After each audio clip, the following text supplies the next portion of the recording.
Good morning and welcome to this week's Wednesday reflection. This week I share an interesting passage from one of the Apostle Paul's letter, a passage that gives us a sense of access to a concrete situation in Paul's communities, and also gives us some sense of how Paul thought and what he decided to put first in these communities and his dealings with them. In some ways it is more accessible to us because in a sense, the problems that Paul discusses is an issue that's somewhat irrelevant to us, at least in our Western Christianity. This is because this passage talks about food sacrificed to idols, which does not play an important role in our daily lives. So one can be a bit dispassionate about the actual difficulty that Paul is trying to solve, and may instead focus on Paul's argument. Let me begin by sharing the reading with you. This is from 1 Corinthians chapter 8, verses 1 to 13. We also hear this reading read on our Sunday service this week. Now, about food sacrificed to idols. We know that we all possess knowledge, but knowledge puffs up while love builds up. Those who think they know something do not yet know as they ought to know, but whoever loves God is known by God. So then, about eating food sacrificed to idols.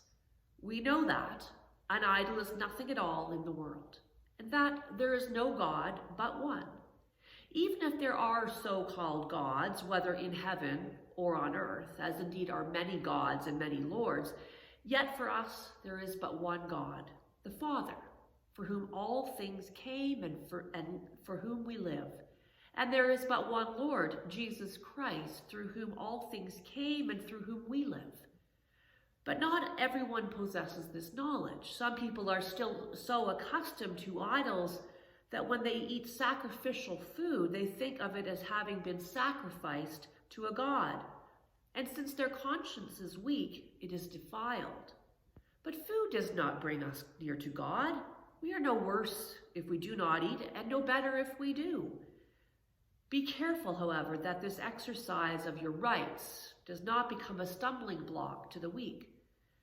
For if someone with a weak conscience sees you with all your knowledge eating in an idol's temple, won't that person be emboldened to eat what is sacrificed to idols? So this weak brother or sister for whom Christ died is destroyed by your knowledge. When you sin against them in this way and wound their weak conscience, you sin against Christ. Therefore, if what I eat causes my brother or sister to fall into sin, I will never eat meat again, so that I will not cause them to fall. And that ends our reading.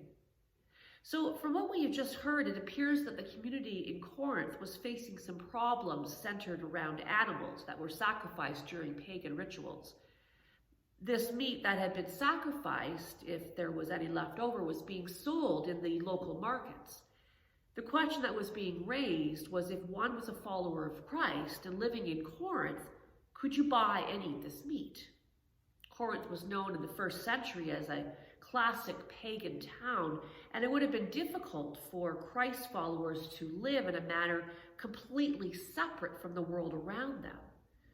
So Paul, when he addresses the community, he always tried to establish a behavior that takes into account both the fact that the believers live inside the world, but are also clearly separate from it.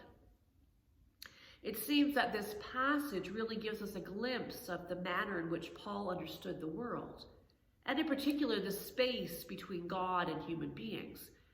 Paul expresses in this passage that he is quite aware that the world surrounding him has plenty of gods and lords. In this case, I imagine Paul is thinking of the pagan gods and heroes. Although Judaism also had its own categories of beings between God and human beings, angels, demons, powers. Later in the same letter, Paul actually explicitly identifies these gods and heroes with demons. He doesn't give any credence to them, since for him there is only one God. Yet, it seems that Paul recognizes that these gods are here, even though they play no role for him in his life. It seems that for some of the Corinthians, though, knowing that these gods and heroes are not the true one God was sufficient to allow them to eat sacrificed meat and not feel guilty about it. I think for me, this shows that Paul's position is that since there is only one true God, eating this meat has of no importance. It does no prejudice to the God of Israel. However, Paul does not establish this knowledge as something that is the ultimate decision maker on how someone should behave. Paul never suggests that those in this community should make this decision independently of the community. They were enmeshed in a network of relationships. So how one's behavior will influence another's behavior is of paramount importance. So it came down to the good of the community, not one's own personal idea of what was right. So for Paul, it comes down to love for the community. A love that speaks through actions rather than a good feeling toward one another.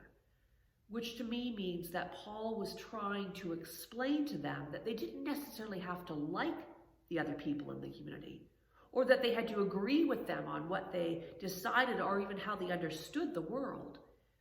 Rather, it was more important to modify their own behavior in order to protect them and to make sure that they were not offended.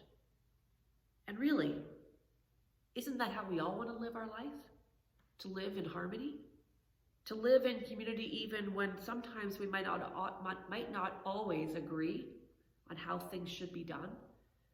We just have to do our best to respect one another so that it is about love for our community and the best interest for all people. That is what I believe Paul was trying to share in his letter to the Corinthians. Amen. Have a great rest of your week. See you next time on our reflections. Bye.